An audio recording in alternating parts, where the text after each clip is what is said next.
So will AI take your job? It is the question on everyone's mind right now. One day you hear it's a job apocalypse. The next day you hear we're entering a new golden age of productivity. It's confusing. It's a little bit scary. So let's just cut through all that noise together and figure out what is really going on. And the confusion starts right at the very top. On one hand, you have a forecast from Goldman Sachs saying that generative AI could impact up to 300 million full-time jobs. That is a massive number. But then the World Economic Forum comes out and says, well, hold on. AI is actually going to create a net increase of 78 million jobs by 2030. So how can both of these things be true? It's like they're describing two completely different realities. So what gives? Are we really staring down the barrel of a job apocalypse? Or is this something different? A massive, maybe even a little painful, but ultimately a manageable restructuring of how we work? That's the real question we're going to get to the bottom of. And the key to understanding this whole paradox lies in this one concept: structural churn. See, this isn't about simply replacing people with robots. It's a much deeper shift where the routine tasks inside of a job get automated, but the job itself doesn't necessarily vanish. Our value as humans doesn't just disappear. It moves upstream into things like strategy, creativity, and solving those really messy, complex problems that AI just can't handle. Okay, so here's our game plan for this explainer. First, we're going to dig right back into that AI paradox. Then, we'll look at the 5 key areas where this transformation is happening as we speak.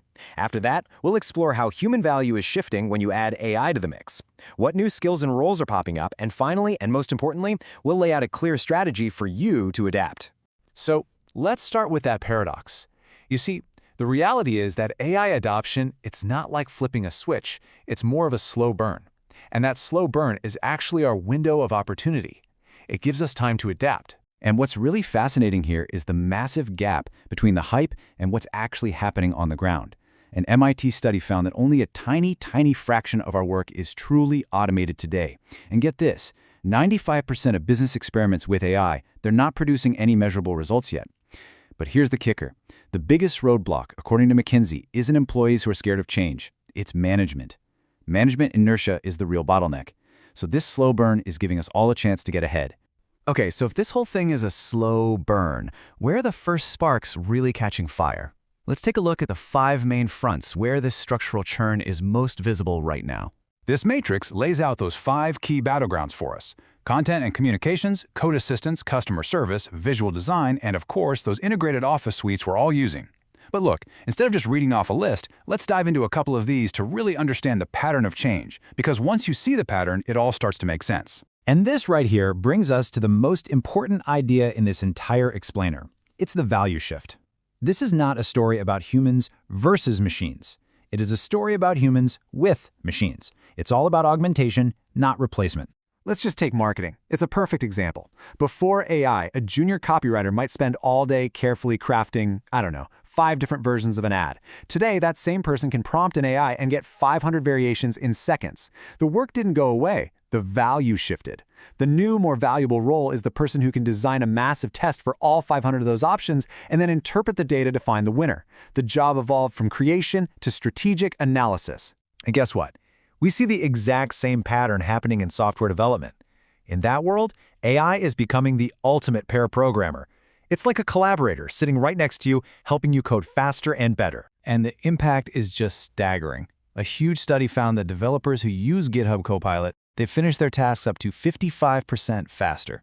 And this isn't some niche little tool we're talking about.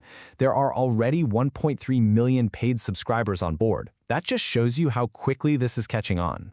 But honestly, here's the part that really blows my mind. It's not just about speed. A full 90% of developers actually report higher job satisfaction. Why? Because the AI is handling all the boring, tedious, repetitive parts of the job for them. So this creates a whole new division of labor. The AI, often guided by a junior developer, handles the what to do, write this function, fix this bug. This elevates the role of the senior developer.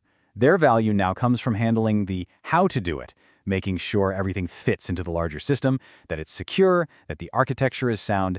Their strategic oversight is now more valuable than ever. And you see this exact same pattern playing out in the world of design.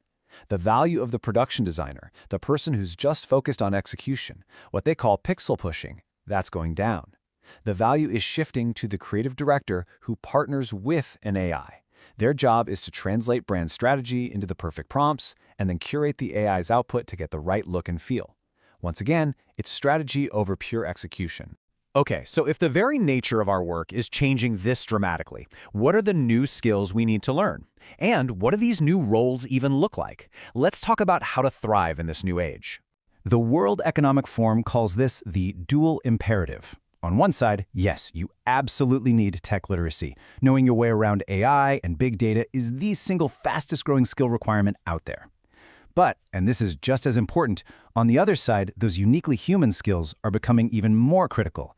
Things like analytical and creative thinking, leadership, resilience, and just plain old curiosity.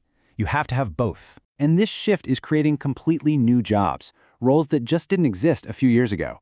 We're seeing the rise of prompt engineers, AI ethics specialists, human-AI interaction designers, AI trainers.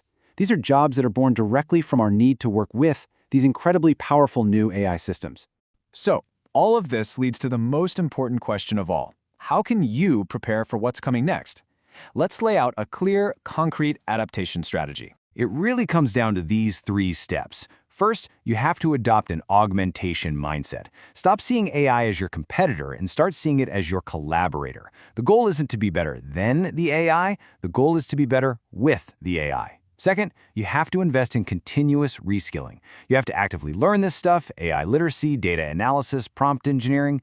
And third, you have to double down on your uniquely human advantages. Focus on the skills AI just can't replicate, like complex problem solving, real strategic thinking, and emotional intelligence. So in the end, the question isn't just, will AI take my job? The real question is this: will your job be automated or will it be augmented? The shift is happening, no matter what.